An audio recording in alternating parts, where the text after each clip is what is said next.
To complete the most significant news for this day, Y News continues. Here are the top stories. Typhoon Rosita now heads to the West Philippine Sea after crossing and battering northern Luzon. As of this afternoon, a weakened Rosita was spotted northwest of Dagupan, Pangasinan, packing maximum winds of 125 kilometers per hour with gustiness of up to 190 kilometers per hour. It is now moving west-northwest at the speed of 25 kilometers per hour. However, tropical cyclone warning signal number 3 remains hoisted over Pangasinan and La Union, while signal number 2 is still up in Abra, Ilocos Sur, Ifugao, Benguet, Mountain Province, Nueva Vizcaya, Nueva Ecija, Tarlac, and Zambales. Metro Manila, meanwhile, is under signal number 1, along with Bulacan, Pampanga, Cavite, Rizal, Laguna, Batangas, and Ilocos Norte, parts of Cordillera, Cagayan, Isabela, Aurora, and Quirino. Typhoon Rosita is expected to exit the Philippine area of responsibility by Wednesday afternoon, but moderate to heavy rains will still be experienced over northern and central Luzon. Storm surges of up to 3 meters is also possible in the coastal areas of Ilocos Sur, La Union, and Pangasinan. Residents in these areas are still advised to take appropriate actions against possible flooding and landslides. A fisherman has gone missing in the province of Quezon while Typhoon Rosita was battering northern Luzon. Search and rescue operations is underway for the missing person, though authorities recorded no casualty just yet. According to the National Disaster Risk Reduction and Management Council, more than 12 million Filipinos were affected by the typhoon, mostly in regions 1, 2, and 3, as well as in the Cordillera Administrative Region. Region 2 appears to be had the highest number of displaced population at this point in time, 2,101 families or 7,343 individuals in 31 evacuation centers. Over 2,000 passengers were also stranded in different ports and airports in southern and northern Luzon, western Visayas, and Bicol region. Around 30 domestic and international flights were also canceled due to the inclement weather. Thousands of residents in Casiguran, Aurora are currently without power after Typhoon Rosita toppled transmission lines and other electrical facilities. Fierce winds also downed some structures and other houses made of light materials. Heavy rains brought by Typhoon Rosita also submerged major roads and several rice fields, while rock slides blocked the Baler Dipaculao Casiguran Road. There is no assurance yet on when the power supply will be restored in the area, while local authorities have begun clearing roads as soon as the weather improved.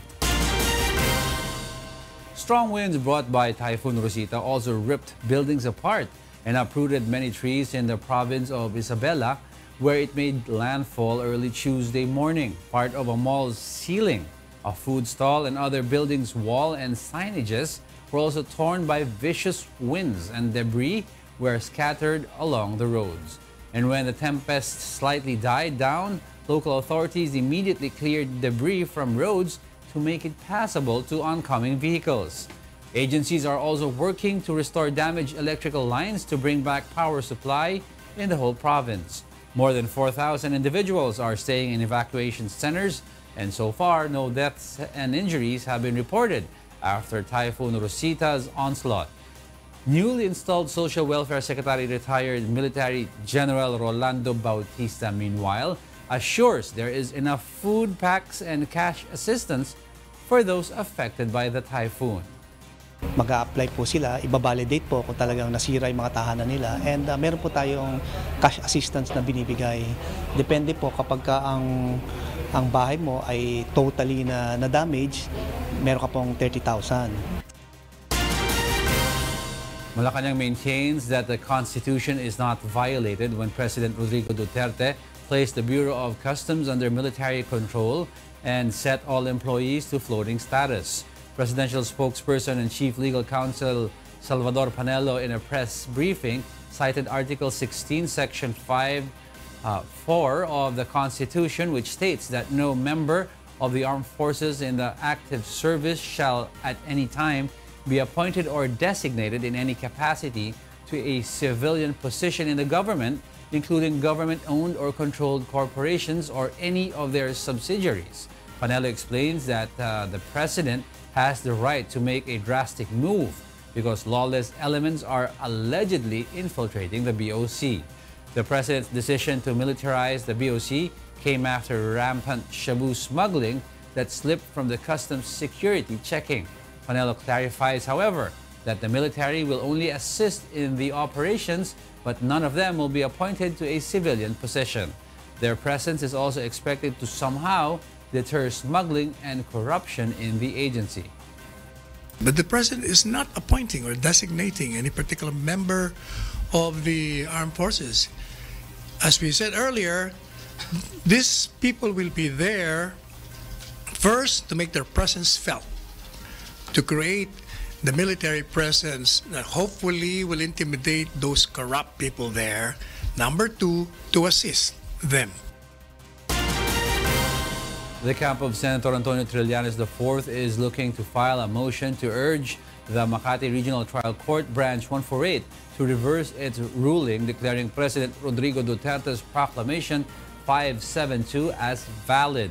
The said proclamation declared the amnesty granted to Trillanes as invalid from the outset. In a ruling dated October 22, Makati RTC Branch 148 presiding Judge Andres Soriano upheld the President's proclamation but denied the plea of the Department of Justice to issue an alias arrest warrant and a whole departure order against the senator. Attorney Rhea Robles, the legal counsel of Trillanes, argues that the said proclamation was the administration's tactic to nullify a court decision that has been ruled as final and executory. The lawyer also insists that such a proclamation is setting a dangerous precedent because it seems that the President is being given the power to veto a court decision. This could not be allowed because this will be setting a dangerous precedent. No? Imagine if the President has the power to issue proclamation to nullify long, final, and executory court decision. It's like giving the President the power to veto previous court decisions.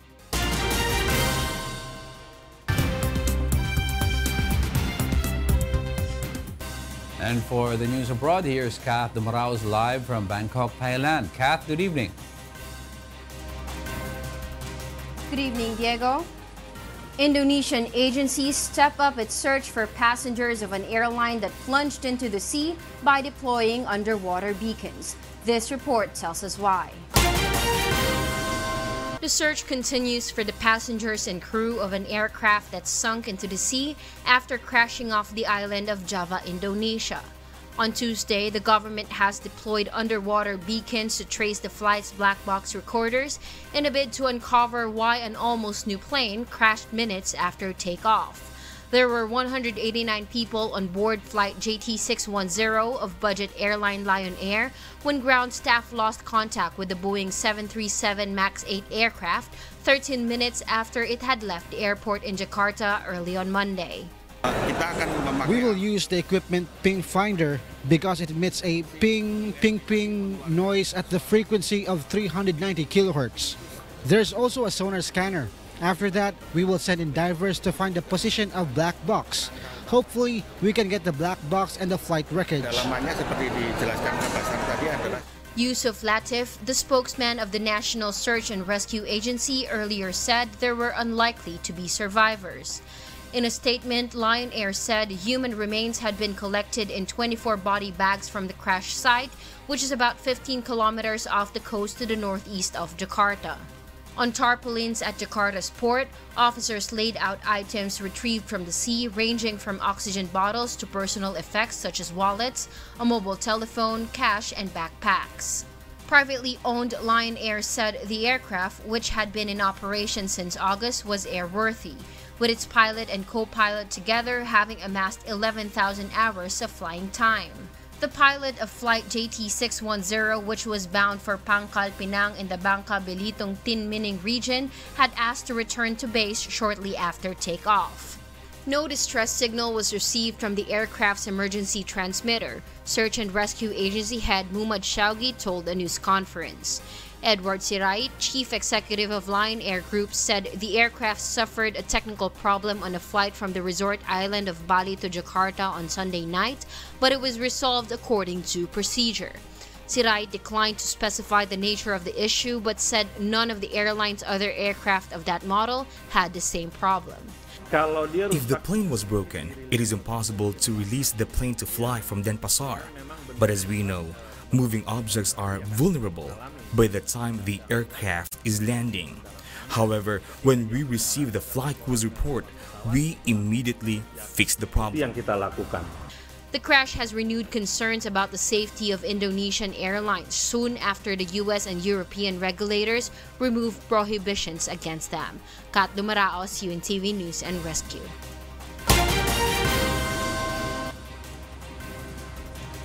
Throngs of migrants continue to move north and have even formed human chains while crossing a river bordering Guatemala and Mexico.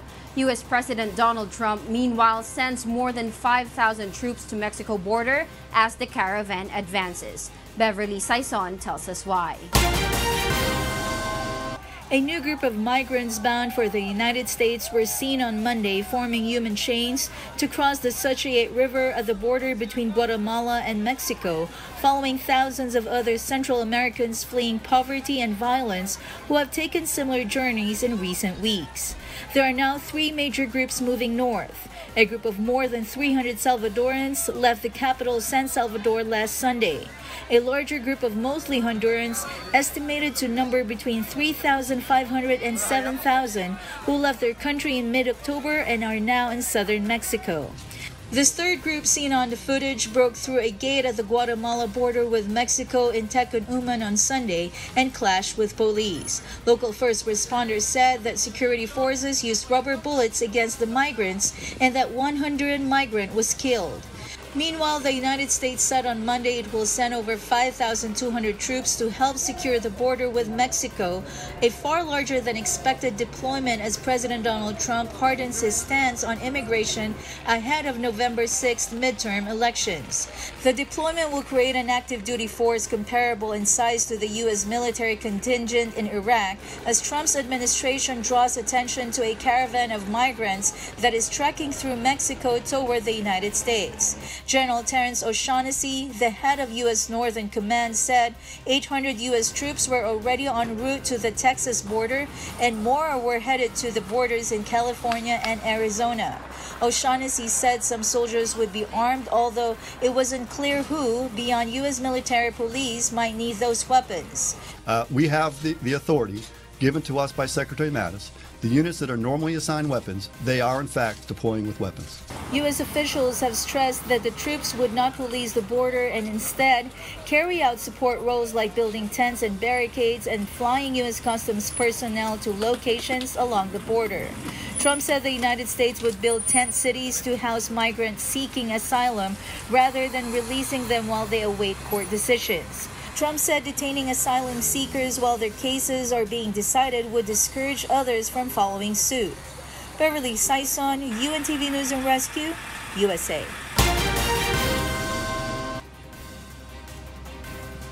A judge rejects the lawsuit of WikiLeaks founder Julian Assange, challenging the Ecuadorian government requiring him to pay for medical and phone bills. Meanwhile, Japanese Princess Ayako becomes the latest female royal to leave the imperial family after marrying a commoner. Jovic Burmas tells us why. In Ecuador, WikiLeaks founder Julian Assange said on Monday that Ecuador is seeking to end his asylum in its London embassy and hand him over to the United States, but a judge rejected his lawsuit over embassy living conditions. Assange spoke from the embassy via teleconference at a hearing in Quito of a lawsuit challenging the Ecuadorian government, requiring him to pay for medical bills, phone calls, and cleanup after his pet cat. During the hearing, Assange said the new rules were a sign Ecuador was trying to push him out and said Ecuadorian President Lenin Moreno had already decided to end his asylum but had not yet officially given the order. In Mexico, President Enrique Peña Nieto on Monday said that the construction of a partially built $13 billion new airport for Mexico City would continue until his term finishes at the end of November. Peña Nieto also said that the cancellation of the project, which administrators said is close to one-third complete, would probably mean having to prepay the $6 billion of bonds issued to finance it. Earlier on Monday, Mexico's incoming President Andrés Manuel López Obrador said his government would cancel the construction of the project, heeding the results of an informal referendum that called for abandoning the current project. Instead, a military airbase north of the capital will be converted for commercial use to ease overcrowding at the current hub. And in Japan, Japanese Princess Ayako became the latest female royal to leave the imperial family on Monday after marrying commoner Kei Maria on Monday in a traditional ceremony at Tokyo's famed Meiji Shrine. The 28-year-old princess tied the knot with 32-year-old Maria, an employee of Japan's shipping company Nippon Yusen. Hundreds of guests and well-wishers queued up outside hoping to get a glimpse at the couple. Ayako, who wore a 12-layered court kimono along with a molded hairdo of imperial aristocracy, will lose her princess status under Japan's males-only succession law after signing official marriage papers later on Monday. She will thereafter be known as Ayako Maria. Jovic Bermas, UNTV News and Rescue.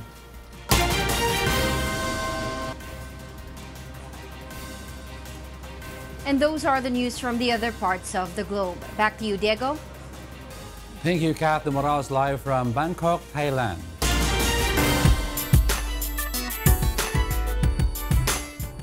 A song of praise or ASOP resident judge Doc Mon del Rosario admits judging ASOP entries has become more challenging through the years. Leslie Longbowen tells us why. The composers and interpreters of A Song of Praise or ASOP Grand Finals this year start preparing for the much-awaited finals night happening on November 11. On Monday, the grand finalists faced the media and shared how writing praise songs and joining ASOP have been an inspiring experience for them. Pag kinakausap ko ang Panginoon, sinasabi ko sa Kanya, Lord, if this is the way that you would like me to glorify you after my wife's death, then so be it. Ginamit po ng Panginoon itong kanta na ito para hilumin yung nararamdaman ko. Kasi bilang isang meron tayong kapansanan. Itong pinagdadaanan ko hindi to hadlang para makubuo ng isang napakasayang awitin para sa Panginoon. ASOP President Judge Doc Mon del Rosario also shared a positive observation of the competition's entries since the program started in 2011. On a songwriting at skill level, napansin ko na gumagaling yung mga sumasali. Kasi yung mga pagkakamali na nakita ko nung year 1 sa mga entries, hindi ko na masyadong, paminsan-minsan ko nalang nakikita ngayon sa mga sumasali. Kaya sa ganung paraan, kailangan din ako as a songwriting critic, kailangan mag-upgrade din ako ng aking songwriting skills para makasunod ako. Meanwhile, voting for your favorite song of praise is now open. Just head on to www.asoptv.com/poll. To power view the music videos, go to www.youtube.com/asoptv. Voting and power viewing period will end on November 11 at 12 noon. Leslie Lomboan, UNTV News and Rescue, Philippines. A couple who collected over 3,000 objects representing World War I plans to organize an exhibit as France prepares to celebrate the 100th anniversary of World War I on November 11. Leslie Longbowen tells us why.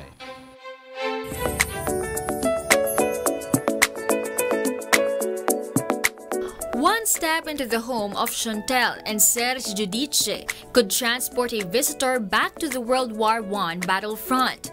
Posters calling on troops to head to the trenches embellish the walls, and various World War I memorabilia fill the shelves.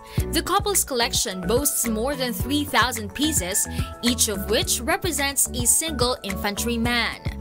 Among the pieces are figurines and other works made of objects found in the trenches. But the couple's favorite piece is a warplane figurine created from the remains of a German Zeppelin wrecked during the Battle of Verdun.